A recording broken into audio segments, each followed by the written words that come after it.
Salut tout le monde, j'espère que vous allez tous bien. Moi, je vais bien par la grâce de Dieu. Aujourd'hui, je fais cette vidéo, c'est pour parler du marketing dans le football centrafricain. D'entrée en jeu, je vais commencer par faire des propositions à la Fédération centrafricaine de football. Il faut savoir que la Fédération centrafricaine de football fait des travaux remarquables qui nécessitent à féliciter. D'abord, par le changement de contrat de sponsoring qui vient de se faire par une marque marocaine. Il faut savoir que la Fédération centrafricaine, auparavant, était sponsorisée par la marque italienne Macron.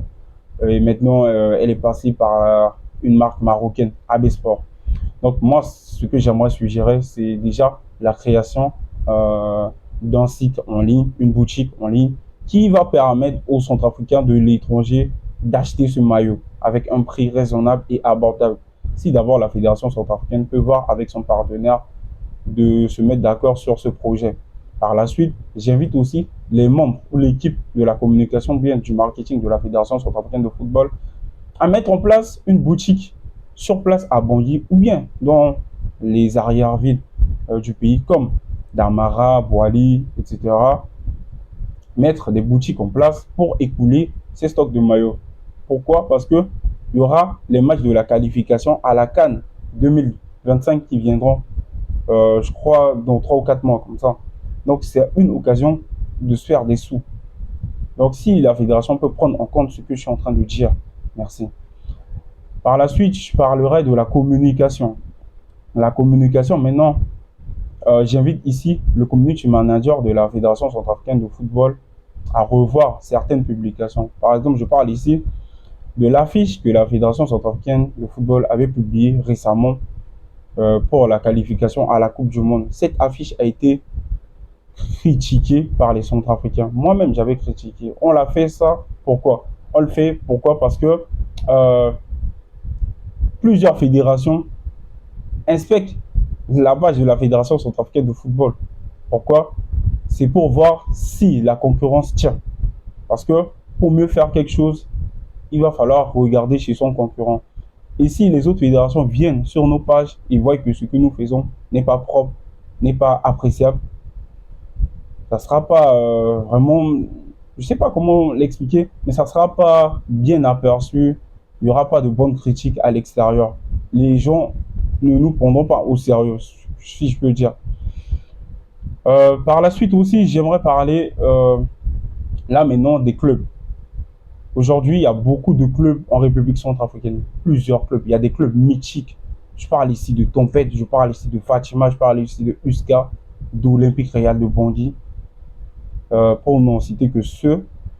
Ces clubs existent de nom, mais pas sur les réseaux sociaux. Aujourd'hui, on a eu à voir dans la sous-région, par exemple au Cameroun, il y a des clubs qui ont leur compte X, l'ancien Twitter, qui ont leur compte une page Facebook, qui ont des comptes Instagram professionnels, qui ont aussi des pages YouTube animées 24 heures sur 24. Ajoutons aussi des comptes TikTok, par exemple. Ils font ça pourquoi? Ils font ça pour se faire connaître. Parce que grâce à Internet, le monde est devenu un village planétaire. Et j'invite les clubs centrafricains à faire pareil. Parce que si nous ne faisons pas ce genre de choses, nous allons rester à l'époque médiévale, à l'époque ancienne, à l'époque de l'âge de la pierre taillée. Or, on est en 2024 et j'invite aussi ces clubs à créer des boutiques, à essayer de voir des partenaires. Je connais un grand, Pinzi. Il crée des maillots avec sa marque Carnou. Vous pouvez le contacter, il peut créer des maillots pour les clubs et vous pouvez vous entendre comment vous allez vendre ces maillots. Il va gagner, vous allez gagner. C'est fini. C'est pas la magie. C'est juste l'entente. Tu vas voir, il y a des supporters qui disent que ouais, ils ont beaucoup d'argent. Mais investissez dans les clubs. Investissez dans les clubs. Vous allez gagner encore plus. Au lieu de casser la tête aux gens autour des stades là-bas, dans les tribunes pour dire que vous avez beaucoup d'argent, mais vous n'investissez pas. Ça sert à quoi? Par la suite, je parlerai des joueurs. Bah, pour les joueurs, j'ai beaucoup parlé. Oh, c'est trop. Pour les joueurs, j'invite les joueurs aussi à faire pareil. Tu es un joueur, tu joues dans un championnat amateur. Comment faire pour exploser, pour crever l'écran? Mon gars, c'est simple. Travaille avec un community manager. Moi, Ronald Auger qui vous parle, Je suis certifié en marketing digital. Je suis un community manager. Donc, je suis disponible si les joueurs veulent créer leur compte Instagram, leur chaîne YouTube, leur page professionnelle Facebook. Je suis disponible H24. Faites-moi signe si vous voulez. Merci, c'était